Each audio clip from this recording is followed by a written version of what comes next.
Guys, welcome back to my channel. My name is Tamisha, and if you are joining me for the very first time, I love to share recipes and everything food related. So it is a bit late. It's actually going on 10 o'clock, but I am getting a bone broth prepared to go into my crock pot to slow cook overnight. And I figure since I have not uploaded a video in a while that I would turn on the camera tonight and bring you guys along with me for this recipe because it's actually pretty simple to make. So if you're not familiar with what a bone broth is, it is just that.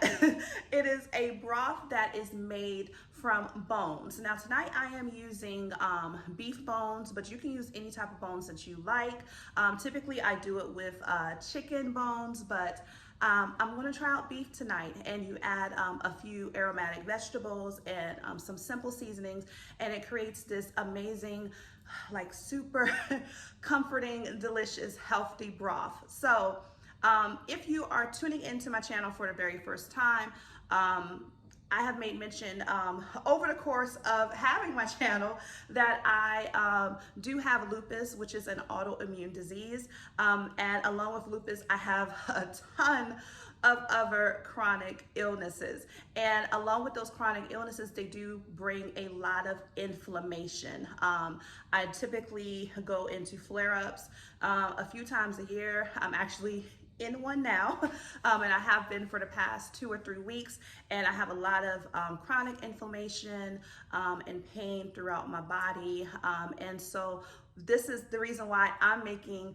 the bone broth tonight, because it brings a lot of healing benefits, and one in particular is that it helps to reduce inflammation in your body. It's great for boosting your immune system. It's great for overall gut health. Works wonders for your hair, skin, and nails because it is packed with so much natural collagen.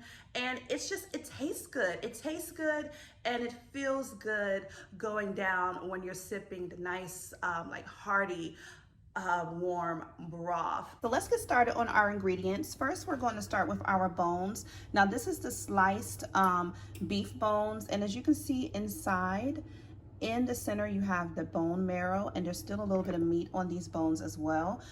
So this is what I'm using tonight. You can also purchase the beef soup bones. I believe these are like shank bones. I believe those are shank. It doesn't matter, either one is just fine. I'm going to actually use these for another batch when I run out of this one, but use whatever bones you have. And then also we're going to be using some fresh parsley as well. I have an onion, I have some ginger, garlic, some carrots, and then we're also going to use some apple cider vinegar. This is what's going to help draw out the nutrients and the marrow from the bone. Some black pepper, sea salt, bay leaves, and some turmeric just for some extra help with the inflammation. Okay, so all I did was drizzle my bones with just a little bit of olive oil, and then what I'm going to do is I have my oven on. I'm going to go ahead and get them into my oven for about 30 to 40 minutes. I'm going to let them roast off, and then we're going to get everything into our crock pot. Okay, so our bones are finished roasting, and I'm just going to get them into our crock pot. And as you can see, the inside is a little tender, and we're just going to get these in here. Also want to add, roasting is completely optional, but it does add just a little bit of depth to the flavor of your bone broth, but you don't have to. You obviously can just pop it right into your crock pot as is without roasting. You can also do this on your stovetop as well, but since it's going to cook for a long time on low, I figured just put it into the crock pot. You know what they say, set it and forget it. I think that's what they used to say. Okay, so we got all of our bones in here. So now what we're going to do is we're going to go ahead and add in our aromatics, which is our parsley. You can do the entire bunch. You don't have to peel any of your vegetables because we're going to discard all of this once it's done cooking.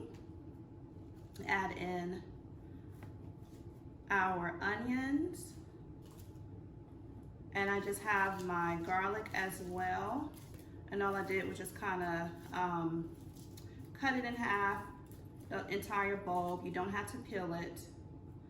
And I'm gonna add in some ginger for the warmth.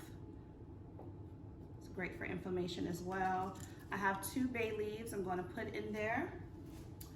And then to draw out some of the nutrients from the bones, and just to kind of help it along, we're going to add in about 1/4 cup of apple cider vinegar. Depending on how much you're making, you can use 1/4 cup to a 1/2 cup. Okay, then we're going to add in some black pepper. And you don't need a lot of seasoning for this. You know, you don't have to put any seasonings in it at all if you like, but I'm adding some black pepper because I like it. I'm gonna add in some turmeric. Like I said, this helps with the inflammation as well. That's about 2 tablespoons of turmeric. And then we're going to add in some sea salt. Now you want to be sparing with your salt, especially if you are someone like me who has hypertension. You don't want to use too much, but you want to, you know, just salt it enough where the entire batch. This is about a teaspoon. Add in 1 more teaspoon. It's worth. Just eye it, or use your use your measuring spoons. Okay, so that is it. So now what we're gonna do is we're gonna get some water, and we're just going to put enough in here to cover all of our ingredients. Your bones and all of your aromatics are covered in your crock pot with water. You're gonna put your lid on, and then you're gonna set it on low, and you're gonna let it go for anywhere between 10 and 24 hours. The longer you cook it, the richer your broth will be. And it also gives it more time for to pull out all of the nutrients and everything from your bones and your vegetables. So I'm gonna cook it closer to the 24-hour side, and then we're gonna come back tomorrow and we're gonna scoop out some of our bone broth and give it a taste.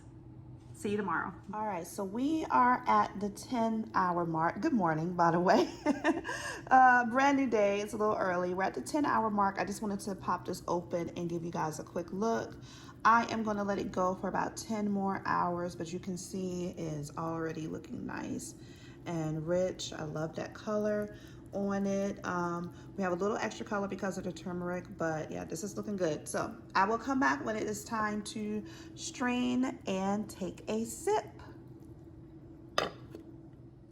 So I have already discarded everything from our bone broth and just drained off the broth. So this is all of the remaining bones and everything. But as you can see, this is our bone broth right here. And if you can see in the camera, that line of separation right here, okay, how yellow this is at the top, that is fat. So we don't want that. We don't want that. So this step is very important, because what you're gonna need to do before you consume your bone broth is you're gonna need to skim the fat off the top. And so let me grab a spoon real quick and I'll show you.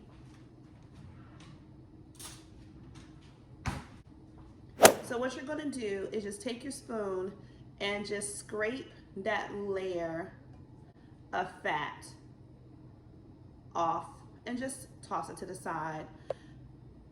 And you can actually try to do this maybe twice just to get as much fat off as you possibly can. But look at that. You please don't skip this step.